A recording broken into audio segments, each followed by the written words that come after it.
አቶ ልደቱ እንደው ከዚህ ላይ ደግሞ በጣም በሚገርመው ነገር የባህር በር የማስመለስ በምድርም በሰማይም በውሃም ተዋግቼ የባህር በር አስመልሳለሁ የሚለው ሲጨመር ምንድነው ሊከሰት የሚችለው? አሁን እንዳልከው ምናልባት ለመውደቂያ በቂ ምክንያት የማመቻቸትና ዓላማዬ ትልቅ ነበር ብሎ ታሪክ ለመጻፍ የሚፈልጉ ኃይሎች ያሉበት አድርገን መውሰድ እንችላለን። እንዴ አቶ ልደቱ? ያው ይሄም እንግዲህ ምን ያህል ግልብ መንግስት እንደሆነ የሚሰራውን የማያውቅ መንግስት እንደሆነ የዲፕሎማሲ ሃሁ ያልቆጠረ መንግስት እንደሆነ ጦርነት ወዳድ ቢሆንም ጦርነትን ደግሞ እንዴት ማሸነፍ እንደሚቻል ምንም ግንዛቤ የሌለው መንግስት እንደሆነ የሚያሳይ ነው። አሁን የኢትዮጵያ መንግስት ባለበት ሁኔታ ባለበት ውጥረት በምንም ተአምር የቀይ ባህርን ጉዳይ ትልቅ አጀንዳ አድርጎ ይዞ መምጣት አልነበረበትም። አጀንዳ ማድረጉ ብቻ አይደለም፣ እንዲህ አይነቱን ጥቅም በጦርነት በኃይል አስፈጽማለሁ ብሎ እንኳንስ አሁን ኢትዮጵያ እነ ቻይና እና አሜሪካ በጉልበት በኃይል እንዲህ አይነት ነገር ለማስፈጸም ቀላል ነገር አይደለም። እስራኤል በዓለም ላይ ትልቅ ተጽዕኖ ያላት ሀገር ነች አይደል እንዴ? ጋዛ ላይ የምትፈጽመው ነገር እኮ አሁን ትልቅ ችግር ገጠመው አይደል እንዴ? በጣም ታዋቂ የምንላቸው ቀድሞ የእስራኤል ወዳጅ የነበሩ ሀገሮች ሁሉ እኮ አሁን የጋዛን ጉዳይ እኮ በተለየ አይን እያዩት እኮ ነው አይደል? እውቅና እየሰጡ ነው ለፓለስታይን። ስለዚህ ይሄ መንግስት አካባቢውንም ውስጣዊ ሁኔታውንም ዓለም አቀፋዊ ሁኔታውንም ማንበብ የሚችል አይደለም። ምንም የዲፕሎማሲ ክሩ ያለው መንግስት አይደለም። ይሄን ነው በተጨባጭ የሚያሳየው። በአሁኑ ወቅት የባህር በር ጥያቄ አንስተን እንኳንስ በጦርነት በሰላም ማስመለስ የምንችልበት ሁኔታ ላይ አይደለም። እዛ የሚቀድሙ ብዙ አገራዊና ከህልውናችን ጋር የተያያዙ ቀዳሚ አጀንዳዎች አሉብን። እነሱ ላይ ነው ማተኮር ያለብን። አሁን በመኖርና ባለመኖር ጥያቄ ላይ ነን፣ በህልውና ጥያቄ ላይ ነን። አሁን የባህር በር ጥያቄ አይደለም ለኢትዮጵያ ህዝብ ትልቁ ጥያቄ፣ የኑሮ ውድነት ጥያቄ ከምንም ነገር በላይ የሰላም ጥያቄ ነው። ከምንም ነገር በላይ በህልውና የመቀጠልና ያለመቀጠል እንደ አገርና እንደ ህዝብ ያ ጥያቄ ነው ያለበት። እንደዚህ አይነት ጥያቄ ባለበት ሀገርና ህዝብ የባህር በርን በጉልበት አስመልሳለሁ ብለህ ማለት የምትሰራውን የማታውቅ መሆንህን ማሳየት ነው፣ ሌላ ትርጉም የለውም። እና ለዚህ ነው በእኔ እምነት ከማንም በላይ ሰላም የምንወድ ሰዎች፣ ለሰላም ተቆርቋሪ ነን የምንል ሰዎች አንድ፣ ሁለተኛ ከማንም በላይ የኢትዮጵያ ህዝብ የባህር በር ጥያቄን በዓለም አደባባይ አንስቶ ታግሎ ሊያገኝ ይገባል ብለን ምናምን ሰዎች ይሄን የነ ዶክተር አብይን አካሄድ መቃወም ያለብን ከማንም በላይ እኛ ነን። ለምን አሁን የብልጽግና ፓርቲ የያዘው መንገድ አይደለም ቀርቶ የባህር በርን ጥያቄያችንን ሊያስመልስና የበለጠ ያወሳስበዋል፣ የበለጠ ያርቀዋል። አሁን ኢትዮጵያ በአካባቢው አገሮች በስጋት እንድትታይ፣ ጦረኛ ሆና እንድትታይ፣ በዲፕሎማሲ በህግ በፖለቲካ ሳይሆን በጉልበት የአንድን ሀገር ግዛት ወራ የመያዝ ፍላጎት ያላት አገር በታሪክ ሆኖ አያውቅም። እንዲህ አይነት ነገር በቃ እንደዛ አይነት ኢሜጅ ነው እየፈጠረች ያለችው። እና ይሄ ወደፊት ራሱ በዲፕሎማሲ በፖለቲካ በህግ በተለያዩ መንገዶች የባህር በር ለማግኘት የወደፊቱ ትውልድ የሚያደርገውን ጥረትና ትግል የበለጠ የሚያወሳስብና የሚያርቅ ነው። ይሄ አካሄድ የሚጎዳ ነው። ስለዚህ ከማንም በላይ ይሄን ጉዳይ መቃወም ያለብን ኢትዮጵያ የባህር በር እንድታገኝ የምንፈልግ ኃይሎች ነን። ኢትዮጵያ ሰላም እንድታገኝ የምንፈልግ ኃይሎች ነን። እና አንዳንድ ጊዜ ጠቅላይ ሚኒስትሩ ይሄን ጉዳይ እንደ ቀልድም ሊሆን ይችላል፣ እንደ ቀላልም ነገር ሊሆን ይችላል ለሌላ ፐርፐዝ ይዘውት የመጡት በሁለት መልኩ። ለምሳሌ አንደኛው ያው ከተባበሩት የአረብ ኤሚሬትስ ያልተቋረጠ ገንዘብ እርዳታ ታገኛለች፣ መሳሪያ ታገኛለች። ያቺ ሀገር ለኢትዮጵያ መንግስት ይሄን ገንዘብና መሳሪያ እየሰጠች ያለችው ለጽድቅ አይደለም። ምናልባት የቀይ ባህር ኃይል ሊሆኑ ይችላሉ። ያኔ በጂኦፖለቲክስ የምጠቀመው ነገር ይኖራል የሚል እምነት ስላላት ነው። ስለዚህ ጠቅላይ ሚኒስትሩ ያው ያቺ የገንዘብ እርዳታ እንዳትቆም፣ የመሳሪያ እርዳታ እንዳትቆም ይሄን ጉዳይ አጀንዳ አድርገው ማቆየት ሊፈልጉ ይችላሉ። ምክንያቱም ለካድሬዎቻቸው የሚሰጡት መረጃ ምንድነው? ለሚዲያ የሚሰጠው መረጃ ልክ የጦርነት ሙድ እንደሆነ አድርጋችሁ አሳዩ እየተባለ ነው የሚነገረው። እና መልእክቱ ምናልባት ለተባበሩት አረብ ኤሚሬትስም ሊሆን ይችላል፣ እርዳታቸውን እንዳያቋርጡ እንዲሰጡ ሊሆን ይችላል በአንድ በኩል።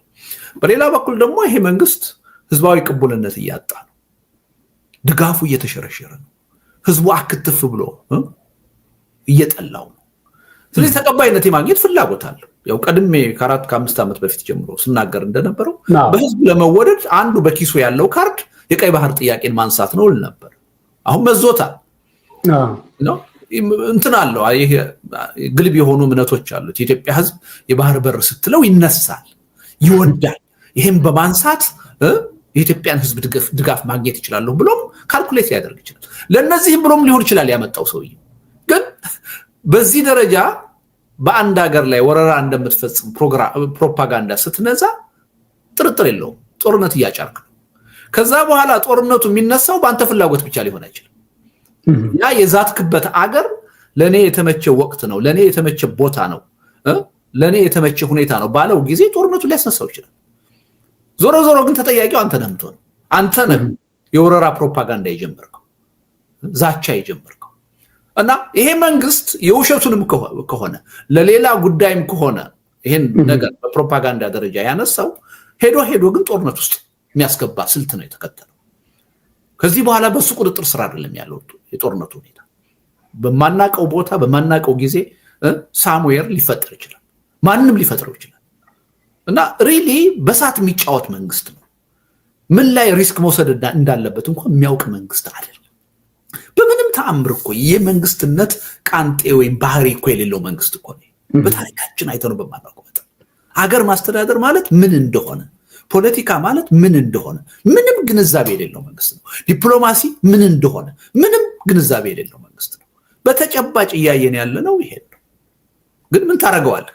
በዚህም ሁኔታ ሆኖ አንዳንድ የሚደግፉት የህብረተሰብ ክፍሎች አሉ። እኔ በጣም ነው የሚያስቀኑኝ በእውነት። እንዴት መታደል ነው እላለሁ። እውነቴን ነው የምልህ። ይሄ መንግስት የሚናገረውን ነገር እንደ እውነት እንደ ትክክለኛ እንደ ሀገር ጉዳይ ቆጥሮ የሚያምን ሰውና ጥሩ እንቅልፍ የሚተኛ ሰው ሳይ በሱ ነው የምቀናው። አንዳንዴ እኮ ድንቁርና የሚያስቀናል በቃ። ግን መሆን አትችልም እና የሚያሳዝን ነው። አቶ ልደቱ ሰሞኑን ህወሓት ጉባኤ አደረኩ ብሎ የህወሓትን አካሄድ የምንረዳው ኢህአዴግ ሲከተል የነበረውን ህዝብ የማሰባሰብ በየቀበሌው በአንድ ለአምስትና በሌሎች አደራጆች ፈጥሮ ደግሞ ያንን እንደ መልአተ ጉባኤ የመቁጠር ሂደት እንዳለው ነው። በዛ ውሳኔ አሳልፏል። ከውሳኔዎቹ አንዱ አሁን ለአሁን ጥያቄ መነሻ እንዲሆነኝ ተፈናቃዮች ይመለሳሉ፣ ግዛታዊ አንድነታችንና ሉዓላዊነታችን ይጠበቃል፣ ይህንንም የፌዴራል መንግስት በቶሎ እንዲያስፈጽም እንጠይቃለን የሚል ነው። ይህ በተወሰነ በሶስተኛው ቀን በወልቃይት የሚያስተዳድሩት የብልጽግና አመራር አቶ አሸተ ደምለውና ኮሎኔል ደመቀ ዘውዱ 4 ኪሎ ተጠርተው ዛሬ እንዲያውም የመንግስት ሚዲያዎችም ጨምረው ይዘው ወጥተዋል። ይሄ እንደ ውይይት ከማድረጋችን ከ5 እስከ 6 ደቂቃ ፊት ወጥቷል። አንደኛ ለወልቃይት በጀት እንደሚበጀትላቸው፣ ከዚህ በፊት በጀት አልተሰጠም ነበር። ሁለተኛ ተፈናቃዮች እንደሚመለሱ፣ ቀጥሎ ምርጫ እንደሚካሄድ ተስማምተው ሄደዋል። እነሱም ዛሬ ወጣው ተፈናቃዮችን ለመቀበል ዝግጁ ነን፣ ማንም ሰው እንዳይመጣብን ከሚለው ንግግራቸው አሁን በመንግስት ሚዲያ ወጣው የተፈናቃዮችን ለመቀበል መተው እንዲኖሩ ለመቀበል ዝግጁ ነን የሚል ሐሳብን በይፋ ያው የመንግስት ሐሳብ ስለሆነ ብልጽግና ስለሆነ አቅርበዋል። አንደኛ ይሄን ሐሳብ እንዴት ተባለ? ዋናውና ሌላው ደግሞ ያካሄድ ህወሓትን ከጦርነቱ ለይቶ ማውጣት ወደ ኤርትራ ለማዞር የሚደረግ ጥረት አለ እና ህወሓት ይሄንን ጥቅም ካገኘ ወይም ደግሞ እነዚህ መብቶችን ካገኘ እነዚህ የሚጠይቃቸው ካገኘ ቢያንስ ወይ ሳይለንት ይሆናል የሚል የሚያነሱ ሰዎችም አሉ። ምን ይታያል አቶ ልደቱ? የትግራይ ኃይሎች በነ ዶክተር አብይ ፕሮፓጋንዳና ሴራ የሚታለሉ አይደሉም። ከሁለት ዓመቱ ጦርነትን በፊት አልተታለሉም። ስላልተታለሉም ነው ይሄ መንግስት በቀዳሚነት ሊያጠፋቸው ጥረት ያደረገው። የአማራን ኤሊት የአማራን ማህበረሰብ ደግሞ ደጋግሞ ማታለል ይችላል የብልጽግና አገዛዝ፣ በተለይ ከ2 ዓመት በፊት። ያ ጊዜ ግን አልፏል። አሁን የአማራን ህዝብ የአማራን ኤሊት ሊያታልል የሚችልበት ምንም ካርድ የለም። ነቅቷል። አሁን በፊት በተለያዩ ፕሮፓጋንዳዎች ሰለባ ሆኖ በተሳሳተ መንገድ አገዛዙን የደገፈበት ሁኔታ የተታለለበት ሁኔታ ነበር። ያ ጊዜው አልፏል። አሁን የአማራን ህዝብ የአማራን ኤሊት ማታለል አይቻልም። እና አሁን እቺ የወልቃይት ካርድ እንደገና የተነሳችው በሁለቱ ኃይሎች መካከል የተፈጠረችውን ግንኙነት እንዴት አድርገን ነው መበጠስ የምንችለው? እንደገና የአማራን ህዝብ ድጋፍ ይዘን በትግራይ ላይ ማነሳሳት የምንችለው እንዴት ነው ከሚል ሂሳብ ሊሆን ይችላል። ከዛ ያለፈ ትርጉም የለውም። ግን አሁን የሚታለል የዛሬ 2 ዓመት በፊት የነበረው የኢትዮጵያ ፖለቲካዊ ሁኔታና ዛሬ እጅግ በጣም የተለያየ ነው። የአማራ ህዝብ ስለ አገዛዙ ያለው አመለካከት ከ2 ዓመት በፊትና ዛሬ እጅግ በጣም የተራራቀ ነው። የማታለያው ጊዜ አልፏል። ግን ችግሩ ምንድነው? ብልጽግና ይሄን አይረዳም። ያለፈ አይመስለው። አሁንም ዋሽቶ ማታለል የሚችል ይመስለዋል። በቃሉ በአንድ ነገር ብቻ መረዳት ትችላለህ። አሁን ይሄ ተፈናቃዮቹን ወደ ወልቃይት የማስመለስ ጉዳይ በተግባር ይሆናል ወይስ አይሆንም የሚለውን ትናንትና ጀነራል ጻድቃን የሰጡትን ቃለ መጠይቅ አዳምጠህ ይሆናል። አንድ ቅድመ ሁኔታ አላቸው አሉ። ስለ መንግስት ሲያወሩ አንድ ቅድመ ሁኔታ አላቸው። ይሄን ተግባራዊ ለማድረግ ስደተኞችን ወደ ቦታቸው ለማስመለስ አንድ ቅድመ ሁኔታ አለ። ያ ቅድመ ሁኔታ ጀነራል ታደሰ ከስልጣን መወገድ አለበት ብለዋል። አለቀ። አሁን ምን እያሉ ነው? እኛ የምንፈልገውን አሻንጉሊት መንግስት ካልተቀበልክ በስተቀር ያ የምትለው ነገር ሊሳካ አይችልም ነው እያሉ ያሉት። በቃ አለቀ እኮ። በሌላ በኩል ነገሩን እኮ እና ይሄ የዛው የፕሮፓጋንዳው ቀጣይ ሂደት ነው። ሌላ ምንም ምክንያት የለውም። በምንም ተአምር አሁን ይሄን ሁኔታ መለወጥ አይቻልም እና ከኤርትራም ጋር ያለውን ሁኔታ በተናጠል መዋጋት የሚቻልበት እድል የለም። በነገርህ ላይ የፓወር ፖለቲክስ ላይ ከማንም በላይ ፕሬዚዳንት ኢሳያስ የተካኑ ናቸው። የኤርትራ ህዝብ መልካም አስተዳደር፣ የኢኮኖሚ እድገት፣ ዴሞክራሲ ማምጣት የማይፈልጉና የማይችሉ ሰው ናቸው እንጂ በኃይል አስተላለፍ ረገድ እድሜ ልካቸውን ጥርሳቸውን የነከሱበት ነው። ከብልጽግና በላይ የበለጠ የተካኑ ናቸው። የበለጠ ግንዛቤ ያላቸው ናቸው። እንዲህ በቀላሉ ልታጠቃቸው የምትችልም ኃይሎች አይደሉም። እና ሪሊ ይሄ መንግስት በጣም ሲሊ የሆነ መንገድ ነው እየተከተለ ያለው። ይሄ ሁሉ ጨዋታ የትም አያደርስም። አሁን የኢትዮጵያ መንግስት ወደ ቀልቡ መመለስ ከቻለ ማድረግ ያለበት አንድና አንድ ነገር ብቻ ነው። በቃ በጦርነት ማሸነፍ አልችልም። እንኳንስ የውጭ ኃይል ተጨምሮ አገር ውስጥ ያሉት ኃይሎች ተባብረው በተናጠል ፋኖን ማሸነፍ አልችልም። ቲፒኤልኤፍን ማሸነፍና ማጥፋት አልችልም። ኦላን ማሸነፍና ማጥፋት አልችልም። ብቸኛው መፍትሄ ሰላማዊ ውይይትና ድርድር ነው። የፖለቲካ መፍትሄ ነው ብሎ ከወሰነ ብቻ ነው ራሱንም መጥቀም የሚችለው አገርና ህዝብንም መጥቀም የሚችለው። ከዚህ ውጪ በየትኛውም ፕሮፓጋንዳና የኃይል መንገድ የሚፈታ ችግር የለም። ከቀውስ ወደ ቀውስ የመሸጋገር ጉዳይ ነው። በእርግጥ አንተ አቶ ልደቱ በተደጋጋሚ ከዚህ በፊት የሚያነሳቸው ጉዳዮች ሆነዋል፣ እየሆኑም ነው ያሉት። አሁን አንተ ደግሞ የማትደግፈው ግን ደግሞ አንድ እየሆነ ያለ ነገር አለ በግልጽና እሱም ምንድነው? የሚዋጉ ኃይሎች በውጊያ አታምንም፣ በትጥቅ ትግል አታምንም፣ የትጥቅ ትግል ውጤቱም ዲሞክራሲን ያሰፍናል፣ የኢትዮጵያንም ያጸናል ብለህ አታምንም። ከዛ በኋላም ባለው ሂደት በተደጋጋሚ የገለጽከው ስለሆነ ነው ይህን አስቀድሜም ጠቅሰው።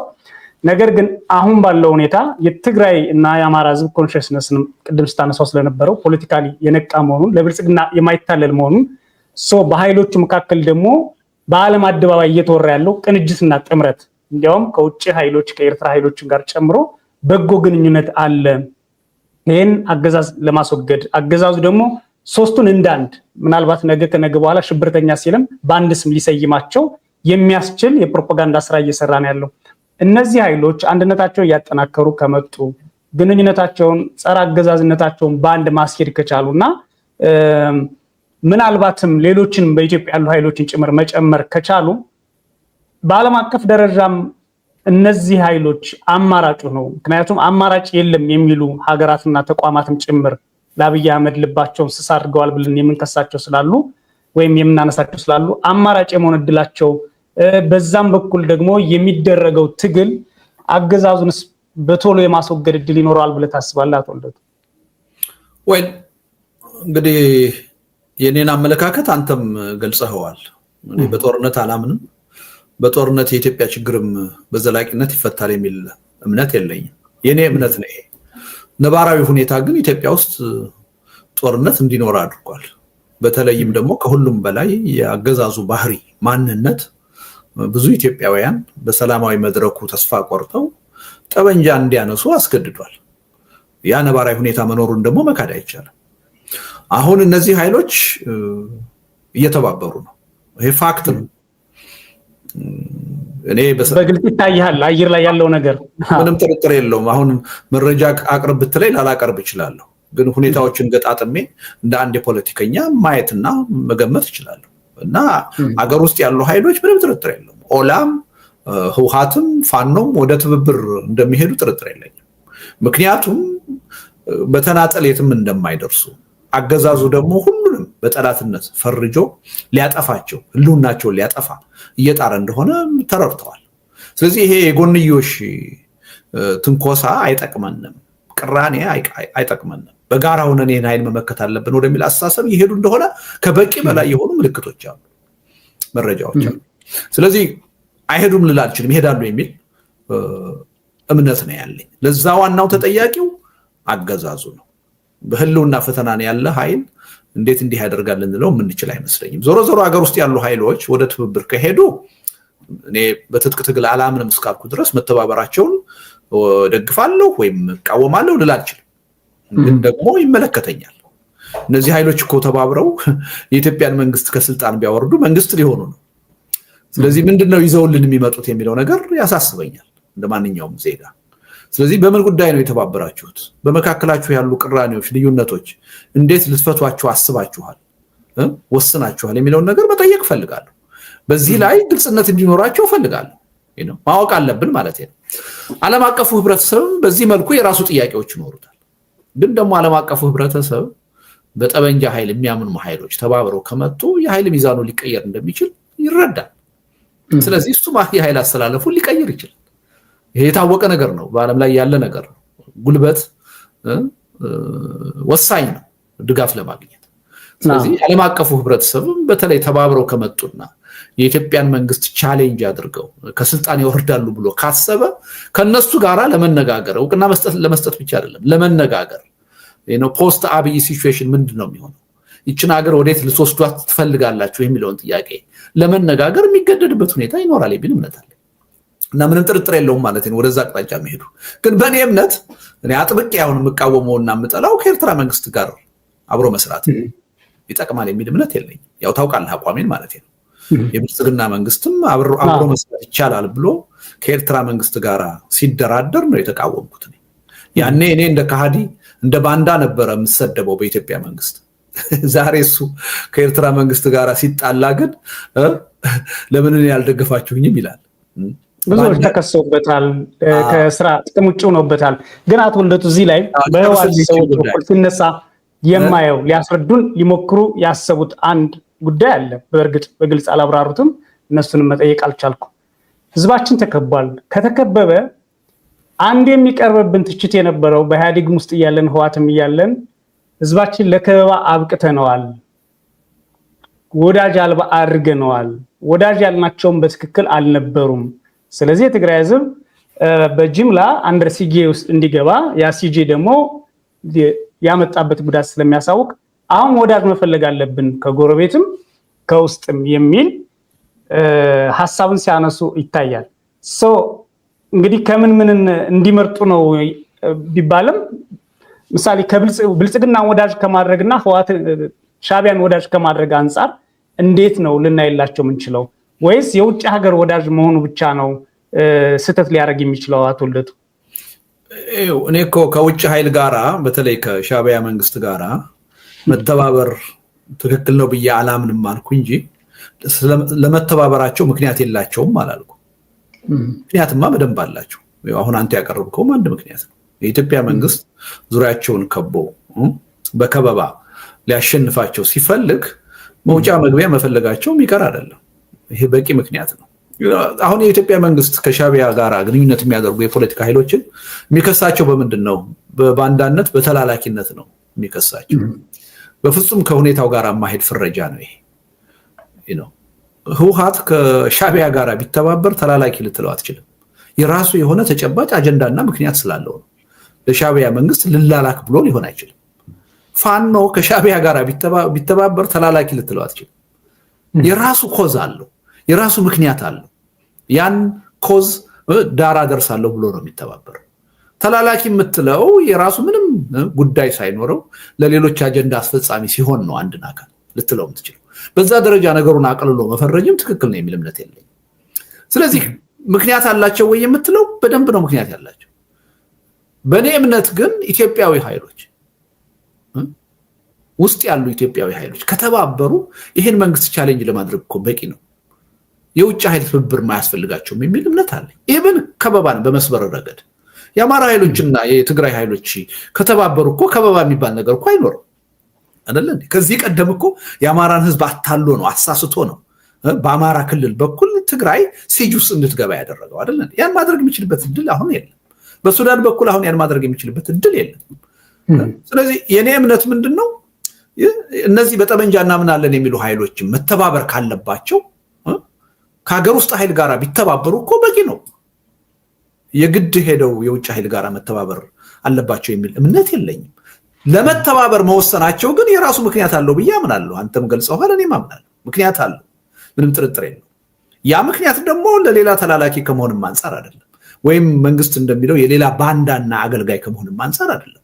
የራሳቸው አጀንዳ ስላላቸው ለዛ አጀንዳችን አሸናፊነት ወይም ተፈጻሚነት ይጠቅመናል ብሎ ስለሚያስቡ ልክ ይሄ መንግስት ግን የራሳቸው ኮዝ እንደሌላቸው የራሳቸው አጀንዳ እንደሌላቸው ጉዳዩን ሃይሊ ሲምፕሊፋይድ አድርጎ የተላላኪነት ሚና አድርጎ ሊያቀርብ ይፈልጋል።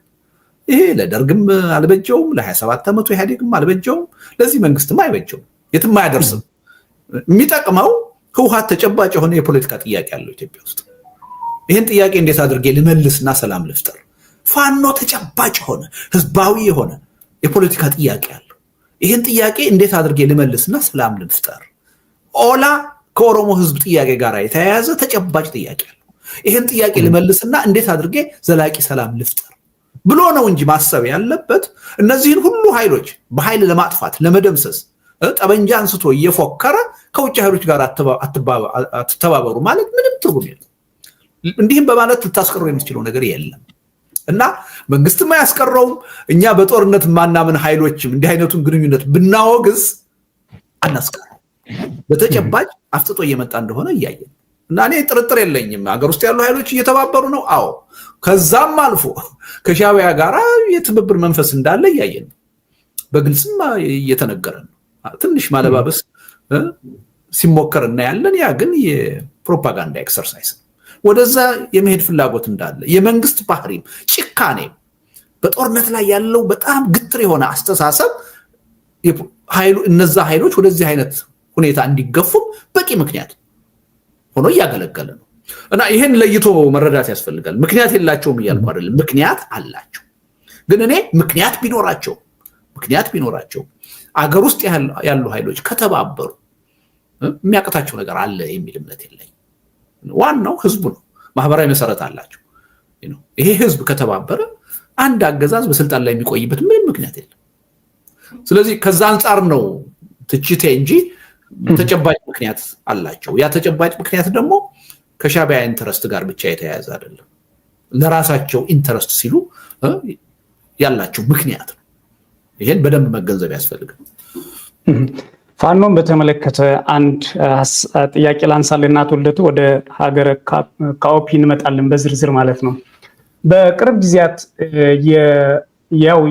የአገዛዙ ጀነራሎችም የራሱ ፖለቲከኞችም ፋኖ እንደሌለ እንዳጠፉት እና እንደተበተነ ይናገሩ ነበር። ያው የተለመደ ንግግር ስለሆነ ብዙ አልደነቀንም ነበር። በአንጻሩ ደግሞ በዚህ 10 ቀናት ውስጥ የተፈጸሙ ጉዳዮች በዜናም በተለያዩ መረጃም ስለምንከታተለው ለብልጽግና በጣም አስደንጋጭ ነው። ምሳሌ በሰሜን ወሎና ደቡብ ወሎ ከ12 በላይ ወረዳዎች እና ከ14 በላይ የከተማ አስተዳደሮችን ተቆጣጥሯል። ወልዲያ ከ5 በሮች 4ቱን እንደያዙ ነው ያሉት። በደሴ 8 ቀበሌዎች እንደያዙ ነው ያሉት። ቼክ ያደረኩት በሰሞኑ በተካሄደው በጋሸና ውጊያ ዛሬም አገዛዙ 2 ጊዜ ድሮን ጥሏል። እስከ 9 ሰዓት ባለው ድረስ በውጊያው ማለት ነው ከፍተኛ ውጊያ እየተደረገ ነው ያለው። በጋሸና ካሉ 3 የብልጽግና ካምፖች 2ቱን ራሱ ፋኖ እንደተቆጣጠረ ሰምተናል። በጎንደር በመተማ በሽመልጋሪያ እና ሌሎች አካባቢዎች ውጊያ ቀጥሏል።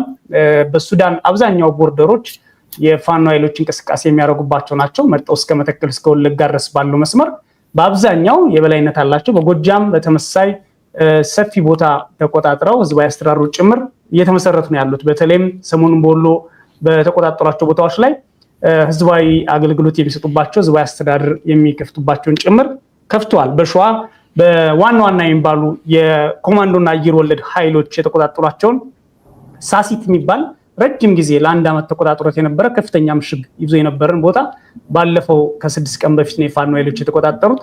ዛሬም ሸዋሮቢት ከተማ ሙሉ ለሙሉ ከሌሊት ጀምረው የፋኖ ኃይሎች ገብተው ያለውን የሰራዊቱን መተው እንደወጡና ቦታቸው ላይም በሰፊ ድርሻ እንደያዙ ሰምተናል። እነዚህ ምናያቸው የዕለት ከዕለትና አጠቃላይ ሁኔታዎች ናቸው። አቶ ልደቱ፣ አንደኛ ብልጽግና ይህንን ፋኖ ነው ያደረገው ብሎ ማመን ያልፈለገበት ምክንያት ምን ይመስልሃል?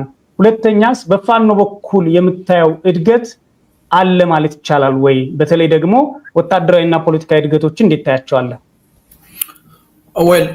እንግዲህ ያው በቃሉ አንተም ጋር ያደረግን መሰለኝ የዛሬ 2 ዓመት ጦርነቱ ከፋኖ ጋር እንደተጀመረ እንግዲህ ያኔ ታስታውሳለህ።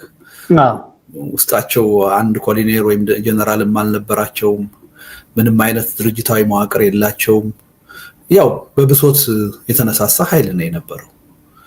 ችግር ያነሳሳው እና የህልውና ጥያቄ ያነሳሳው የፋኖ ኃይል ነበረ።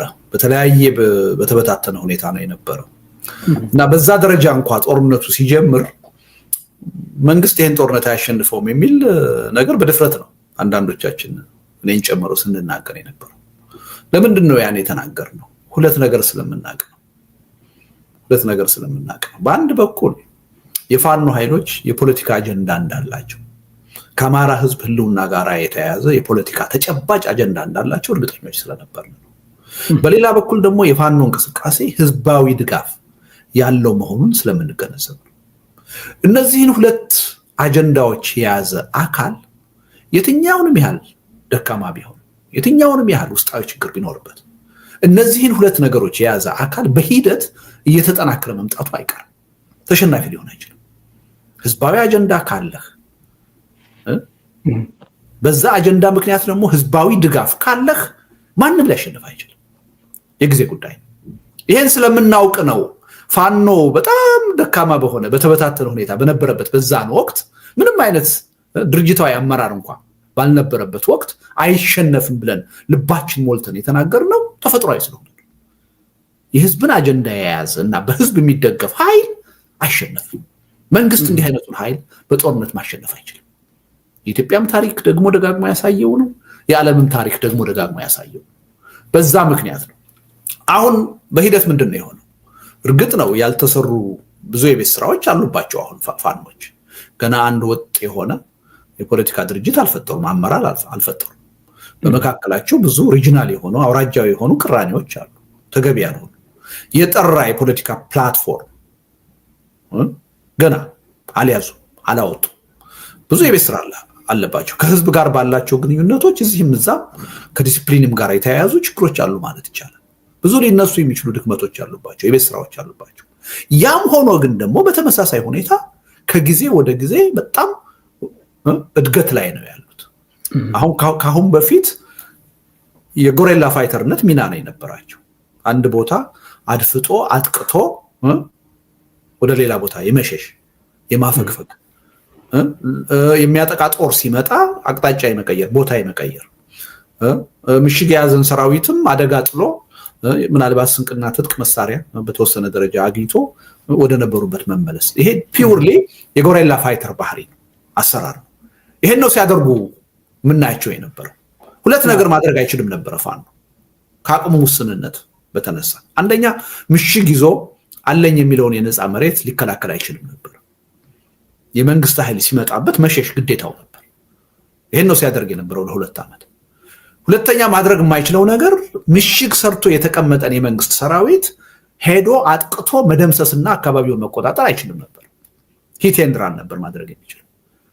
እነዚህን ሁለት ችግሮች አሁን እየፈታቸው እንደሆነ እያየን፣ አሁን ምሽግ ይዞ አለኝ የሚለውን ነፃ መሬት ወደ ማስተዳደር ወደ መከላከል ደረጃ እየደረሰ እንደሆነ በተለይ የሰሞኑ ሁኔታ እያሳየ ነው። በነገር ላይ ይሄ ዋናው ጦርነት የሚካሄድበት የኔ የትውልድ አካባቢ ነው። አሁን ግዳን ወይም ሙጃ የሚባለው አካባቢ ምን አይነት ሰራዊት እንደነበረ ፋኖዎች ምን ያህል መስዋዕትነት ከፍለው ምሽግ ሰብረው ደምስሰው አካባቢውን እንደተቆጣጠሩ ከተቆጣጠሩ በኋላ ደግሞ የህዝባዊ አስተዳደር ለማቋቋም ምን አይነት ስራ እየሰሩ እንደሆነ ፈርስት ሃንድ የሆነ ተጨባጭ መረጃ አለ። ዝም ብሎ በአጋጣሚና በምናምን የሆነ ነገር አይደለም። ሁለተኛ ራሳቸው መከላከል ችለዋል፣ ማጥቃት ችለዋል። ይሄ አንድ ሰራዊት ኮንቬንሽናል ወደሚባል ደረጃ ሲሸጋገር የሚኖረው ደረጃ ነው። ያም ሆኖ ገና ዙ 23 አልታጠቁም፣ መድፍ አልታጠቁም፣ ታንክ አልታጠቁም። በተጻጻሪ ደግሞ በስልጣን ላይ ያለው መንግስት እነዚህን ሁሉ አየር ኃይልን ድሮንን ጨምሮ የታጠቀ ኃይል ነው። በተሟላ ሁኔታ ኮንቬንሽናል ወደሆነ ሰራዊት ተቀይሯል ማለት አይቻልም። ከሁሉም በላይ ግን ደግሞ ሴንትራላይዝድ የሆነ አንድ ሊደርሺፕ ገና የላቸው። አንድ ሰራዊት በተበታተነ ኃይል ተመርቶ የትም ሊደርስ አይችልም። የመጀመሪያው ቅድመ ሁኔታ ጠንካራ የሆነ ሴንትራላይዝድ የሆነ አመራር ነው። አንድ ሁለተኛ፣ ጦርነት በራሱ ግብ አይደለም፣ የትም አያደርስም። የፖለቲካ አጀንዳ የተጻፈ የሚብራራ ተጠያቂነት የሚያስከትል ሊኖር ይገባል። አንድ ወጥ የሆነ የፖለቲካ አጀንዳ እስካሁን ፋኖ የለው። እነዚህ ሁሉ ገና መሰራት ያለባቸው የቤት ስራዎች ናቸው። በሚሊተሪ የኃይል አስተላለፍ ካየነው ግን በጣም ከሚጠበቀው በላይ በከፍተኛ ደረጃ እያደጉ ነው። ሌላው ለውጥ ምንድነው? ከሁሉም ከጎናቸው ካለው ኃይል ጋራ ቅራኔ ውስጥ ነው የነበሩት። በጠላትነት የሚፈርጁት የኢትዮጵያን መንግስት ወይም የብልጽግናን መንግስት ብቻ አይደለም። ከኦላ ጋር ጥሩ ግንኙነት አልነበራቸው፣ ከህወሓት ጋር ጥሩ ግንኙነት አልነበራቸው። አሁን ግን ከነዚህ ኃይሎች ጋር ሁሉ ያላቸውን ልዩነት ለመፍታትና በጋራ ለመታገል የመጣር ሁኔታ ነው የምታየው። ይሄ ቀላል ለውጥ አይመስልም። እና እዚህ ላይ ነው የኢትዮጵያ መንግስት አሁን ትሬንዱን ማየት ያለበት። በእርግጥ እያሸነፍኩ ነው ወይስ እየተሸነፍኩ ነው? በዚህ ሁኔታ ከቀጠልኩ መድረሻዬ የት ነው? አገርና ህዝቡን የት ነው የማደርሰው? የኔስ ህልውና ዕጣ ፈንታው ምንድን ነው የሚለውን ነገር መንግስት መጠየቅ አለበት።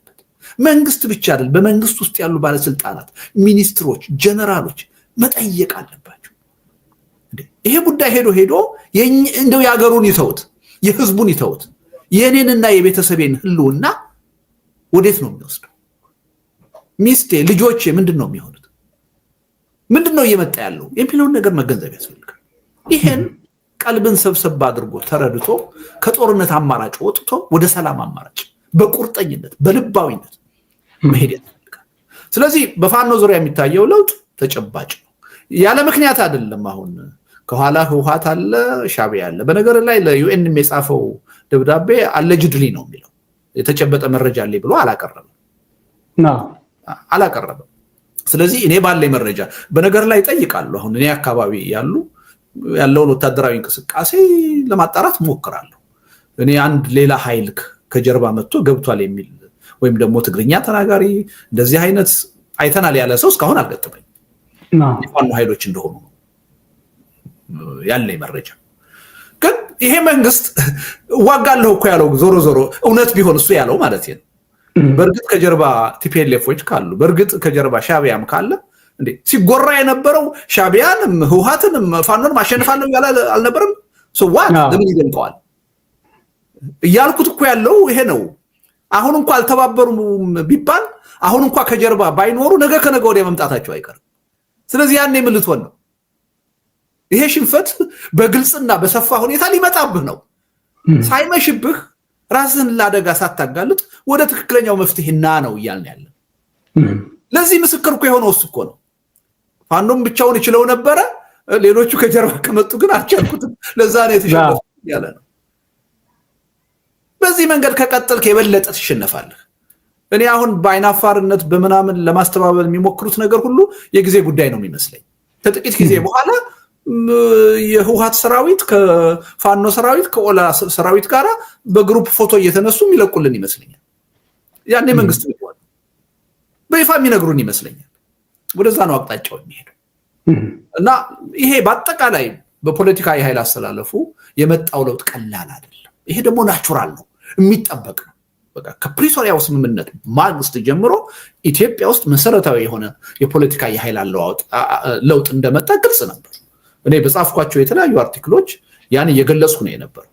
አሁን ያ በሐሳብ ደረጃ ስናነሳው የነበረው ነገር በተግባር እየተገለጠ ነው። ነገ ደግሞ በተግባር ይሄን መንግስት ከመኖር ወደ አለመኖር ሲቀይረው እንደምናይ ምንም ጥርጥር የለውም። የኛ ትልቁ አሁን ጭንቀት ምንድነው? ጥያቄ ምንድነው? ይሄ መንግስት ሲወድቅ የሀገራችን ዕጣ ፈንታ እንዴት ነው የሚሆነው? እነዚህ ኃይሎች በምን አጀንዳ ነው የተስማሙት? ፖስት አብይ በምን መልኩ ሃንድል እናደርገዋለን? የሚመጣው ለውጥ እንዴት አድርገን መንግስት የለሽ ሁኔታ እንዳይፈጥር እናደርገዋለን? እንዴት አድርገን ዘላቂ ሰላም ይዞ እንዲመጣ እናደርገዋለን? የሚለው ላይ ነው ጭንቀታችን እንጂ ይሄ መንግስትማ ሳይሰንፍ ከማንም በላይ ራሱን በራሱ የማጥፊያውን ስልት ነው እየተከተለ ያለው። ሱሳይድ እየፈጸመ ያለው በራሱ ላይ ገመዱን እያጠለቀ ነው ያለው እና ይሄን ነው ያን ገመድ እኮ እንዲያወልቀው ነው እኛ እየመከረው ልብ ቢኖር። አቶ ልደቱ ወደ ሀገረ ካኦፒ እንሂድና እዚህም የምናነሳቸው ጉዳዮች ከአወራንም ጋር የሚያያዙ በተለይም ያንተ ሐሳቦች ስለሆኑ ብዙዎቹ የነበሩ የተጨመቁ ናቸውና በዚህ አዲስ መጽሐፍ ላይ በግልጽ ያስቀመጥካቸው ጉዳዮች አሉ። ባለፉት ዓመታት ለሀገርህ ያሰጋኛል ቢሆን ብለህ ያሰብካቸው ሐሳቦች ብዙ ናቸው። መጽሐፎችን ሳታክት ጽፋል፣ መጣጥፎችን ሳታክት ጽፋል። በተለይ ደግሞ ባለፈው 7 ዓመት በሚዲያ ሳትሰለችና ሳታክት የጤና ሁኔታን ጭምር አሟልተህ በጠየቅንህ ቦታ ሁሉ ኢቭን አንዳንዶቹም አየር ላይ ሁሉ ይቅርታ እንዲጠይቁህ ያጠፉትን ጭምር በዛው መግባባት አድርገህ በዛው መንፈስ የምትቀጥልበት ሁኔታ በብዙዎች ዘንድ የሚደነቅ ይመስለኛል። ለዚህ ብርታት ደግሞ አሁንም የሀገሩ ጉዳይ ያሳስባል እና በዚህ ሀገረ ካኦፒ በተሰኘው መጽሐፍ ላይ አጠቃላይ 228 ገጾች ሙሉ ተቀንብቧል። 17 ምዕራፍ አለው። በተለይ ከ17ቱ ምዕራፎች ዋናዎች 2 ምዕራፎች የግንቦት ማኒፌስቶና የጃይካ ቃል ኪዳን ከነፍሳችንና ከሀገራችን ሁኔታ ጋር የተያያዘ ነው። ከዛም አልፎ የኢትዮጵያ ሁኔታ በአጠቃላይ ብዙ የአፍሪካ መልኮች የሚታዩበት እንደሆነ በእነዚህ ሁኔታዎች ላይ አይተናል። በዚህ ሁኔታ ፌል ያደረጉ እነዚህ ሁኔታዎች ያልተከተሉ የሶማሊያ ውድቀት፣ የሌሎች ሀገራት ውድቀት በሙሉ እኔ አእምሮዬ ላይ ተስሎብኛል። ብዙ በርካታ መነሻዎችንም አግኝተናል። በእርግጥም መጽሐፉ አቶ ልደቱ ራሱ ነው የሚተርክልን ወይስ እኔን የምተርከው ወይስ ሌሎች ጓደኞቼ እንደኔ ተሳደው በስር ውስጥ ማቀው ሀገሩ ሰላም እንዲሆን ሲለፉ ወይም በተቻሉት መጠን ሲያስቡ የነበሩ ሰዎች ናቸው የሚተርኩት?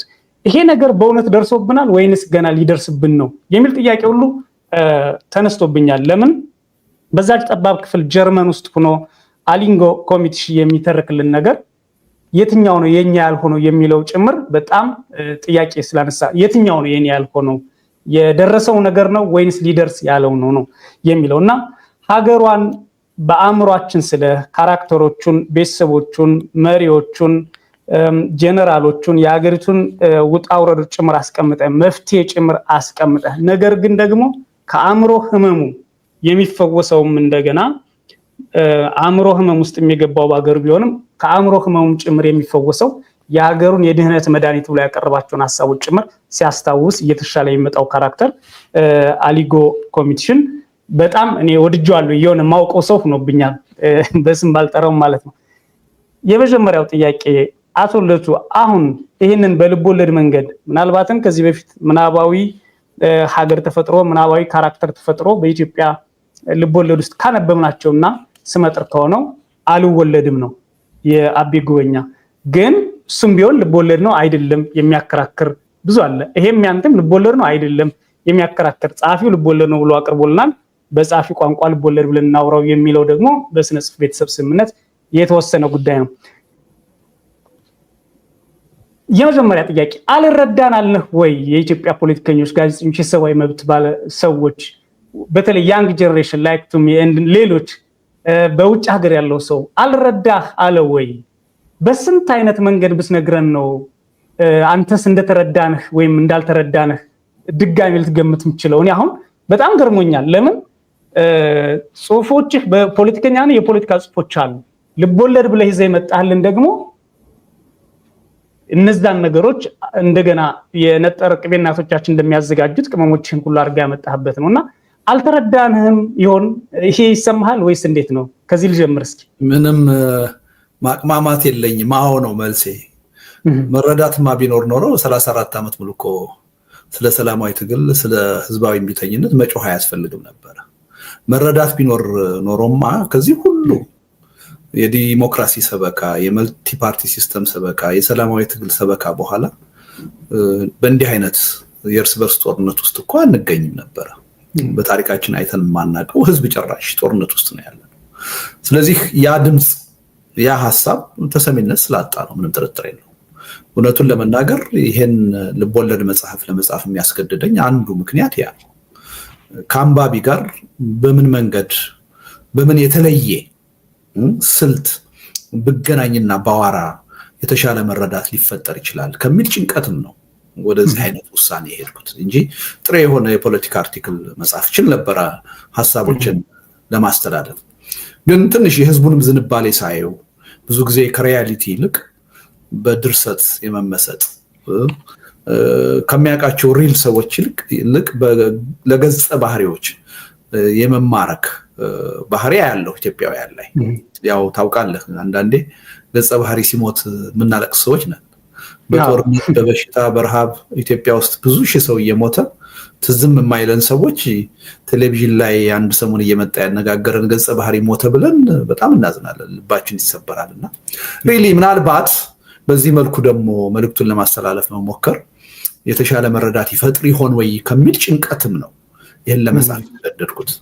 በውጤቱ ላይ እርግጠኛ አይደለሁም፣ አብረን የምናየው ነው የሚሆነው እና አንዱ እሱ ነው። ሁለተኛ ልቦለድ ነው ወይስ አይደለም የሚለው ላይ ግልጽ የሆነ መረዳት ያስፈልጋል። አንደኛ ፖለቲካ ቀመስ ልቦለድ ነው፣ ሃይሊ የፖለቲካ ሜሴጅ የያዘ ፖለቲካል ፊክሽን ነው፣ ያ ልክት የያዘ ነው። አንድ ይሄ መታወቅ አለበት። ሁለተኛ ከኢትዮጵያ ሪያሊቲ ጋር የተገናዘበ ነው። ይሄ የሆነው በስተት አይደለም፣ ሆን ተብሎ ነው። ምክንያቱም አንድ የፖለቲካ የትግል አጀንዳ ሆኖ እንዲያገለግል ተፈልጎ ነው ይሄ መጽሐፍ የተጻፈው። ግን ደግሞ ማወቅ ያለብን ልቦለድም ነው። ለምሳሌ በቦታ ኢትዮጵያ የምትባል ሀገር እዛ ውስጥ የለችም። ኢትዮጵያ ውስጥ የምናውቃቸው ቦታዎችና አካባቢዎች ሁሉ የሉ። ያቺ ሀገረ ካኦፒ የምትባል ሀገር ኢትዮጵያም አይደለችም። እንኳንስ ኢትዮጵያ ለመሆን የትኛው አህጉር ውስጥ የምትገኝ ሀገር እንደሆነች እንኳን ማወቅ አትችልም። በብዙ ነገር ከብዙ የዓለም ሀገሮች ለየት ያለች ሀገር ነች በታሪኳም ማለት ነው። አንድ እሱ ነው። ሁለተኛ በዛ ድርሰት ውስጥ ተዋናኝ የሆኑት ሁሉም ገጸ ባህሪዎች የፈጠራ ገጸ ባህሪዎች ናቸው። በዓሉ ግርማ ኦሮማይን ሲጽፍ ኢትዮጵያን እናገኛታለን በአገር ደረጃ፣ በቦታ በከተማ ደረጃ አዲስ አበባ እናገኛለን፣ አስመራ እናገኛለን፣ አፋቤትን እናገኛለን አይደለም፣ ማስታወቂያ ሚኒስትርን እናገኛለን። ሀገረ ካኦፒ ውስጥ እንዲህ አይነት ነገር የለም። ኢትዮጵያ ውስጥ የምታውቃቸው ቦታዎችን አታገኝም። በስምም ደረጃ ጓድ ሊቀመንበር መንግስቱን በዓሉ ግርማ ውስጥ ታገኛቸዋለን። ሀገረ ካኦፒ ውስጥ ግን የምታውቀው የኢትዮጵያ የፖለቲካ መሪ በስሙ አታገኘው። ስለዚህ በቦታም በክስተትም አሁን ክስተትም ብለን ለምሳሌ ኦሮሚያ በዋናነት የተጻፈው የቀይ ኮከብ ዘመቻን ውድቀት በሚመለከት ነው። ስለዚህ ቀይ ኮከብ ዘመቻን በስም ጠቅሶ ነው በዛ ዙሪያ ታሪኩን የሚያጠነጥን። እንደዛ አይነት ክስተትም አልተገለጸም እና አንድና አንድ ልትላቸው አትችልም ኢትዮጵያና ሀገረ ካኦፒ። ከታሪክም አንፃር ካየ ሀገረ ካኦፒ ለ70 ዓመት ያህል በውጪ ቅኝ ግዛት ስር የነበረች ነች። በተፈጥሮ ሀብት፣ በህዝቡ ባህሪና ማንነት፣ በፖለቲካ ስርዓቱም የተለያየነን። ግን ያም ሆኖ ደግሞ ከኢትዮጵያ ተጨባጭ በተለይ ከወቅቱ ሁኔታ ጋር ደግሞ አብሮ የሚሄድ ተያያዥነት አላቸው። ኢትዮጵያውያን ትምህርት ሊያገኙባቸው የሚችሉ ብዙ ጉዳዮች አሉ። እነዛ ትምህርቶች በአጋጣሚ አይደለም የምናገኛቸው። እነዛ ትምህርቶች እንዲገኙ ተደርጎ የተጻፈ መጽሐፍ ስለሆነ እና በአይነቱ ለየት ያለ ነው የሚለውን እቀበላለሁ። ሃይሊ ፖለቲካ ቀመስ ነው እቀበላለሁ። ከኢትዮጵያ ሪያሊቲ ጋር የተገናዘበ ነው እቀበላለሁ። አት ዘ ሴም ታይም ደግሞ ልቦለድ ነው። ለምሳሌ ኢትዮጵያን የማያውቅ የኢትዮጵያን የፖለቲካ ሁኔታ የማይከታተል አንድ የውጭ ሰው ቋንቋው ፈቅዶ ማለት ነው ሀገረ ካኦፒን ቢያነበው በራሱ በወጥነት ትርጉም ይሰጠዋል አይደል? ትርጉም ይሰጠዋል። የግድ ኢትዮጵያን ማወቅ ግን ኢትዮጵያውያኖች ስንሆን ግን ከኢትዮጵያ ሪያሊቲ ጋር የተገናዘቡ ብዙ እውነታዎችን እናገኛለን። ይሄ የሆነው ደግሞ በአጋጣሚ አይደለም ወይም በስህተት አይደለም፣ ሆን ተብሎ ነው። የጻፈው ሰው እንደዚህ እንዲሆን ስለፈለገ ነው። እና ሪሊ ይሄን ጉዳይ እንደው ደረቅ ዝም ብሎ የስነ ጽሁፍ ፍላጎትን ለማርካት ተብሎ የተጻፈ ወይም የሚነበብ አድርገን ማየት የለብንም። ይሄ ፒውርሊ የፖለቲካ አጀንዳ እንዲሆን የመታገያ መሳሪያ እንዲሆን የተዘጋጀ ሰነድ ከኢትዮጵያ ሪያሊቲ ጋር እንዲሄድ ተደርጎ የተሰናዳ። ግን ደግሞ ቅድም እንዳልኩ የኢትዮጵያን ፖለቲካ የማይከታተል ሰው እንደው ልቦለድን ብቻ ኢንጆይ የሚያደርግ ቢያነበውም ትርጉም ይሰጣል። በአንድ ሀገር ውስጥ በአግባቡ ያልተያዘ ፖለቲካ አንድን ሀገርና ህዝብ ቤተሰብን ወዴት ሊወስድ እንደሚችል ምን አይነት አደጋ ይዞ ሊመጣ እንደሚችል በግልጽ ያሳያል። በአንድ ሀገር በአግባቡ ያልተያዙ የፖለቲካ ቅራኔዎች በሂደት ኢቮልቭ አድርገው ወደ ምን አይነት አደጋ ሊቀየሩ እንደሚችሉ በደንብ ያሳያል። ቅድም ያልከውን ጥያቄ በእያንዳንዱ ዜጋ አይምሮ ውስጥ ያጭራል። ይሄ የኛ ሪያሊቲ ነው ወይ ወይስ ደግሞ ወደፊት የምንሄድበት እጣ ፈንታ ነው ወይ ብለው እንዲጠይቁ ያደርጋል። አንድ ሰው የደወለልኝ ያለ ቀድሜ መጽሐፉን ከላኩለትና አንብቦ ከጨረሱ ሰዎች አንድ ሰው አለ። ልደቱ አገር ቤት ያለ ሰው ነው። ሀብት ማፍራቴ ልጆችን ማስተማሬ በከንቱ እንደሆነ የተረዳሁት አሁን ነው። ይሄን መጽሐፍ አንብቤ ከጨረስኩ በኋላ ፍርሃት ነው ያደረብኝ፣ ጭንቀት ነው ያደረብኝ። ፍርሃቱና ጭንቀቱ ደግሞ ዝም ብሎ ምክንያት የለሽ አይደለም፣ ተጨባጭ ነው ያለ። ይሄ በእያንዳንዱ ዜጋ ላይ ሊፈጠር የሚችል ጥያቄ ነው ሀገር ካውፒን ስታነብ እና ይሄ ደግሞ ዝም ብሎ እንዲሁ በስሜት የተጻፈ ነገር አይደለም፣ ታስቦበት የተጻፈ ነገር ነው እና ሪሊ አሁን ያገዛዙ ሰዎች አንዳንድ ትችት ለማቅረብ ሲሞክሩ እያየሁ ነው። ጥሩ ነው፣ ትችት ያቅርቡ፣ የበለጠ እንዲነበብ ያደርጉታል። ግን ጻፍኩት እኔ ነኝ። የ34 ዓመት የፖለቲካ ልምድ ያለኝ ሰው ነኝ። ብዙ አንብቤያለሁ። አቶ ልደቱ አንተ እኮ ህገ መንግስትን ጽፈህላቸው ወይም ደግሞ እንዲተቹት አቅርበህ እንኳን እስር ቤት ውስጥ በነበርክበት ሰዓት እሱንም ለመተቸት የሞከሩ ሰዎች ናቸው። አማራጭ ሀሳብ የላቸውም። ጽፋቸው አቅርቡ እያሉ ጠቅላይ ሚኒስትሩ የሚጮሁትን የሚደሰኩሩትን ብዙ ሀሳቦች እንዳሏቸው ማየት ያልቻሉ ናቸው። በነገራችን ላይ የጠቅላይ ሚኒስትሩ 2 መጽሐፎች መጀመሪያ ወደ ስልጣን ከመምጣቱ ሲጻፉ ሲታተሙ የማወቅ ዕድል ነበር በአንዳንድ ሰዎች የተነሳና ነጠላ ትርክቶች ምን ያህል እንደሚወድ ሁሉም ልክ አይደለም፣ ሁሉም ስህተት አለበት፣ ግን ትክክል የሆነው ይሄ ነው ብሎ ደግሞ ማይመጣ እና እንደሆነ በተደጋጋሚ አይቻለሁ። በተለይ ከድርሰተት የተሰኘው መጽሐፍ ላይ ከጅማ ሌላም ሰው ይህንን መጽሐፍ አሳትሞ ድጋሚ እሱ ማሳትሞት ነበር። ስለሱ ለማውራት አይደለም ዛሬ። ሀገረ ካፒዮ ግን አንድ ለተመልካቾች የምነግራቸው ነገር አንድ ሰው